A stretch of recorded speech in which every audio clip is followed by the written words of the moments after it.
Welcome back students. This video is for class 8, chapter number 15, Science and Natural Phenomena, page number 182.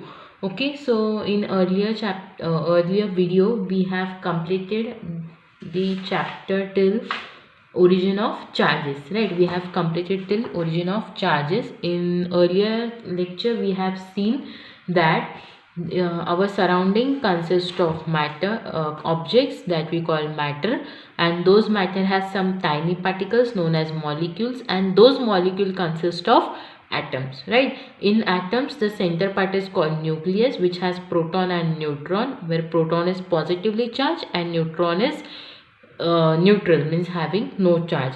Next there is electron, which is a negatively charged particle and it revolves around the nucleus. Next, when the electrons flows, we call it as electricity, and when the electrons do not flow and they are stable or stationary, then they are called as stable or static charge or static electricity. Next, to study the attraction and repulsion of charges, we have considered the example of magnets. In magnets there are two poles, north and south pole. When south and north are placed together, they attract, so they are called as unlike poles attract each other, and when south and south are kept together, they repel each other, so we call them as like poles repels each other, right? Similarly, when unlike charges are kept together, there are two types of charges in nature, positive and negative. So when unlike charges are kept together, there are two types of charges, right? Positive and negative. So when positive and positive, that like charges are kept together, they repel each other. In case of magnet also, like poles repels each other. Similarly, unlike poles, they attract each other, right? Unlike poles attract each other. Similarly, unlike charges also attracts each other. Then we consider certain activities, and now we are going to start with today, that is method of charging objects. Okay, so how do we charge the objects? Now, charging an object means what? When an ebonite rod, okay, we have seen that ebonite rod, when an object is charged by friction, by rubbing it against another object, electrons are transferred from one of the object to the other, leaving both the objects charged. The object charged in this matter acquire opposite charge. So when two objects are rubbed over each other, the electron from one is transferred to the other and both of them become oppositely charged. Now here I have told you that if there are less electron compared to the proton, right? If the number of electron is less, means here you can see electron is 1 and protons are 2, means electron is less and protons are more, you will get positively charged nucleus, right? Means you will get the body as positively charged. But if number of electrons is more and protons is less, you will get a negatively charged body. So similarly, if two bodies are rubbed over each other, okay, if two bodies are rubbed over each other, what will happen? So the electrons present over this body will get transferred to the electrons will get transferred on the other body, right? So the electrons present over one body gets transferred to the other. So this object will have less electron compared to this, right? This will have less electrons because its electrons are getting shifted over here, means it is already having electrons, but now these electrons will also get add up over here. So you will get one body where number of electron is less, whereas other body having earlier electrons also and new electron also. So it is having more number of negative charge and this is having less number of negatively charged. So this become positively charged and this become negatively charged. So when two bodies are rubbed over each other, what happens? The one become positively charged and another become negatively charged, and one is positive, another is negative. We call them as unlike charges. We call them as unlike charges, and these unlike charges attract each other. That's why the two bodies will attract each other, because unlike charges attract each other.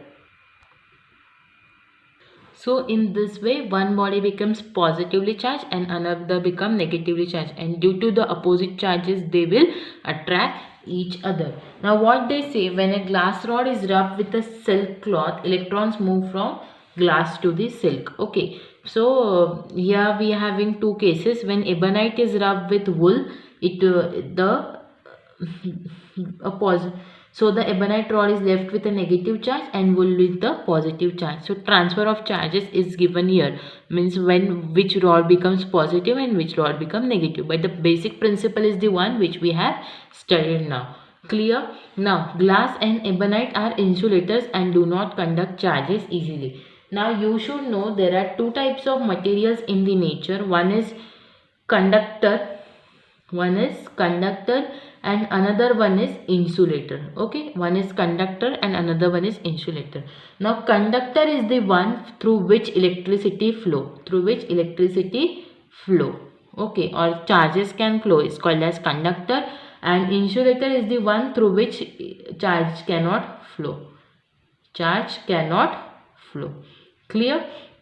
So example of conductor is iron, gold, copper, silver, means the normal things from which we get shock, they are called as conductor.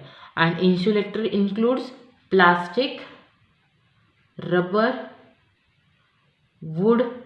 So all this comes under insulator. Why? Because you might have observed that wiring in our house, okay, having copper wire inside and over it we are having rubber wiring or rubber coating, right? Means the copper wire is inside and over which we are having rubber coating. So the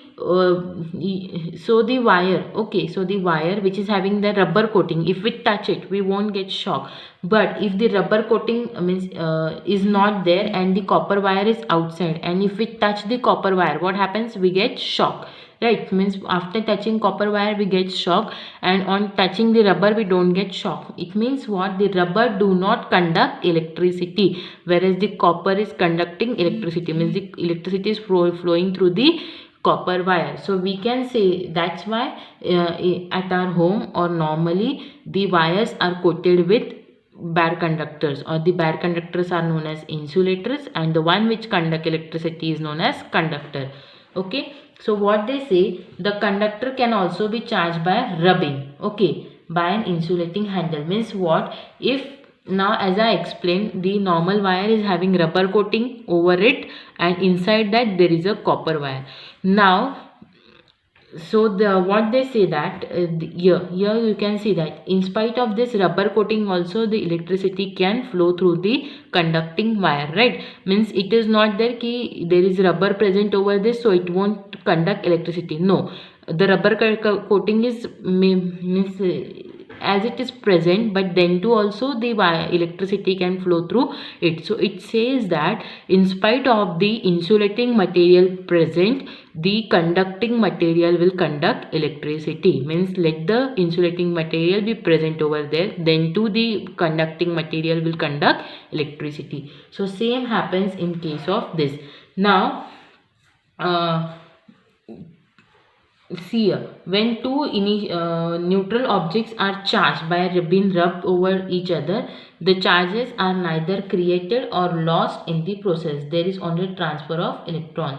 So in means if both are neutral, if both the objects are neutral and rubbed, so what will happen? The electrons of one will go to another and this will become negatively charged, and as the electron has reduced it will become positively charged.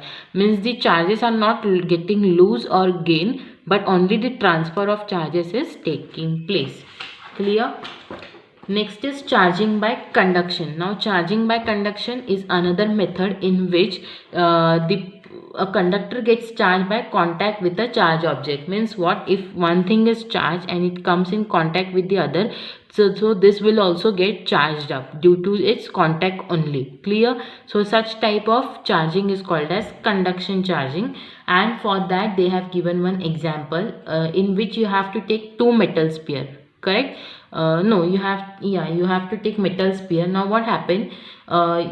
mount the metal sphere on an insulating substance. Now insulating here it is wood, because wood do not conduct electricity. So just keep this sphere, conducting sphere, okay, metal sphere. Now why metal? Because from metal the charges can flow, because copper, iron, gold, silver, all of them are metals and they are good conductor of electricity. So this sphere is a metal sphere and placed on an insulating substance. Means what? If charges are passed through this, it won't get leaked out, right? Due to the insulating material will not conduct charges, that's why it will remain in the sphere only. So we have to take this sphere. Now rub an ebonite rod with wool to charge it negatively. So take a ebonite rod, just rub it over wool. Now touch the metal sphere with the charge. Now you have to just touch the ebonite rod to the metal sphere.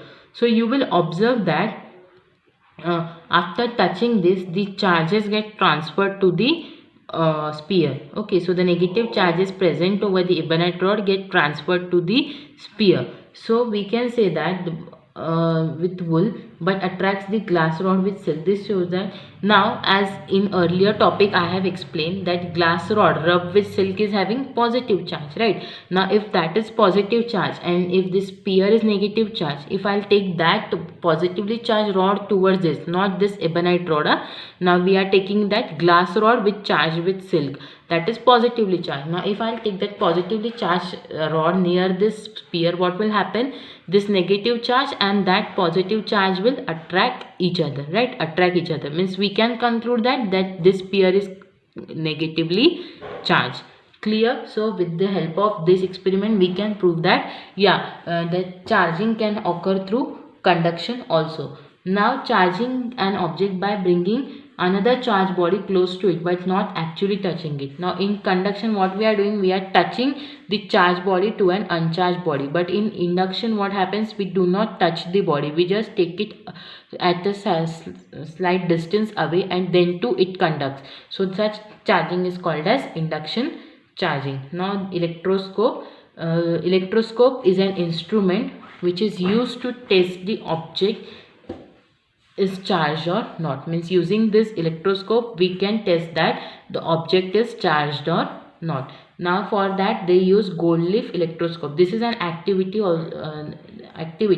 but the instrument which is used is known as gold leaf electroscope. Now what happens? First we will see the activity. In this activity what is done, you have to take a aluminium foil. Normally we are having that aluminium foil at our home, right? We used to wrap the food, so everyone is having aluminium foil at home. What you have to do is just take a wooden rod and hang it over. Means you have to take a wooden rod and hang it over like this. Now you have to place the metal strip in such a way that it means half portion this side and half portion, means you have to take a metal strip and you have to bend it at the center and just place it over this in this way. Clear? So the attachment is shown here.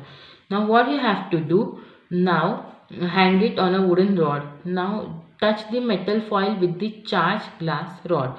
Now take a glass rod which is charged. Okay, you have to rub that glass rod which is charged one and take it near to the foil. Okay, now the ends of the foil should be close to each other while hanging. Means what? After hanging the ends should be close. Now as soon as you take the glass rod near one of the end, you will observe when the charged glass rod touches the foil, the end of the strip of the foil move apart. Now means initially they were like this, as soon as you take the rod near, it will go apart, it will go apart. So means from this what you can observe, that this glass rod is having one type of charge, right? The glass rod is having one type of charge. So this charge is getting transferred to the one strip of the foil and the another one is already having a charge. Now as the charges become similar, it will repel. It will repel means when the charges are similar, like, right, the like charges will repel each other. So we can say that the foil, the another foil which is there, it is positively charged. Why? Because the glass rod is positively charged. So due to this positive and this positive charge, it will repel. So in this experiment, using this technique, we can guess which type of charge is present over the given body. So this phenomena is used in the gold leaf electroscope. Now in this there is a glass jar. Inside the glass jar they have taken a brass rod. Brass means brass is also a type of metal. So there is a brass rod and a brass disc, means a disc like structure is placed over there, and at the end of the brass rod there are gold leaf, means the leaf means two small types of leaves, not plant leaves but leaf shaped structures are taken which are made up of gold and they are placed here. And the tin foil, means a foil made up of tin, is placed at this boundary of the jar, and at the bottom there is a wooden base. Now what happened, in this experiment the gold leaf consists, they have given us the structure of the what we can say electroscope. Now experiment, now how to test. Okay, so to charge a gold leaf by electroscope conduction, now first what you have to do, we know that, yeah, we know that glass rod with more, when rubbed on silk it becomes positively charged, and when the ebonite rod is rubbed on wool it becomes negatively charged, means these things are fixed. So initially this do not have any charge, so first of all we have to charge this, right? So if some charge is present, means if we are charging it using a positive charge, right, if we are charging this with a positively charged body, and means after charging we will come to know, yeah, this is positively charged. Now if I have to detect the charge present over this, so if I'll take this near, now if this is having negative charge, what will happen, the positive charge and negative charge will attract each other and the gold leaf will come together. But if this is positively charged and this is also positively charged, then the leaf will move apart. So this phenomena is used here. So for that we have to charge this glass rod first, okay, brass rod. So what they do, they just keep charging the brass rod. So due to that charging, means first rub an ebonite rod with wool and then touch to the electroscope. Okay, so means an ebonite rod rubbed with wool is touched over here. So remove the rod. If the lips collapse after the rod is removed, means after remove, now the electroscope is negatively charged. Okay, means if the process which I have explained, they have explained the same. Now yeah, means first you have to charge it using ebonite or glass, and when you touch another object which is to be tested, so if you take it near, it will indicate that it is positively charged or negatively charged. Now this is about testing the types of charges. Now in second case, testing the measure of charge on an object, means what, now touch the object to be tested to the brass disc of an uncharged electroscope. Now for this what you have to do, you don't have to charge the electroscope first, okay, you don't have to charge it using ebonite or glass rod. You have to just take the object to be tested near the electroscope. If the object is charged, the leaves of the electroscope diverge. The amount of divergence is a measure of the amount. Now if I am taking something which is positively charged near the electroscope, what will happen, it will diverge, right, it will diverge. Now the leaves, they will diverge at a particular distance depending upon the amount of charge present over here. So so the measurement of their divergence, okay, so the length of their divergence will indicate the amount of charge present over this. If the divergence is less, it means it is having less charge. If the divergence is more, it is having more charge. Now to identify the nature of an object, for this this is the same procedure which I have explained you earlier, that is you have to charge this first, and if this is positively charged and this is positively charged, it will diverge. If this is negatively charged and this is positively charged, it will attract. Clear? So this is the phenomena, basic phenomena. Clear? Now yeah, substance that allow electric charges to flow from them. Now here it is the thing which I have explained you. The one which allows the electricity to flow is known as conductor. An example is some metal, acids and base, and among which silver and copper are the most popular conductors. Next is substance which do not allow electricity to pass is known as insulators, and which includes glass, rubber, plastic, wood, etc. Clear? So this is all about the conductors and insulators. and the process of transfer of charge from a charge object to the earth is called as earthing. Means in our electricity board also you might have observed in, yeah, here it is the socket.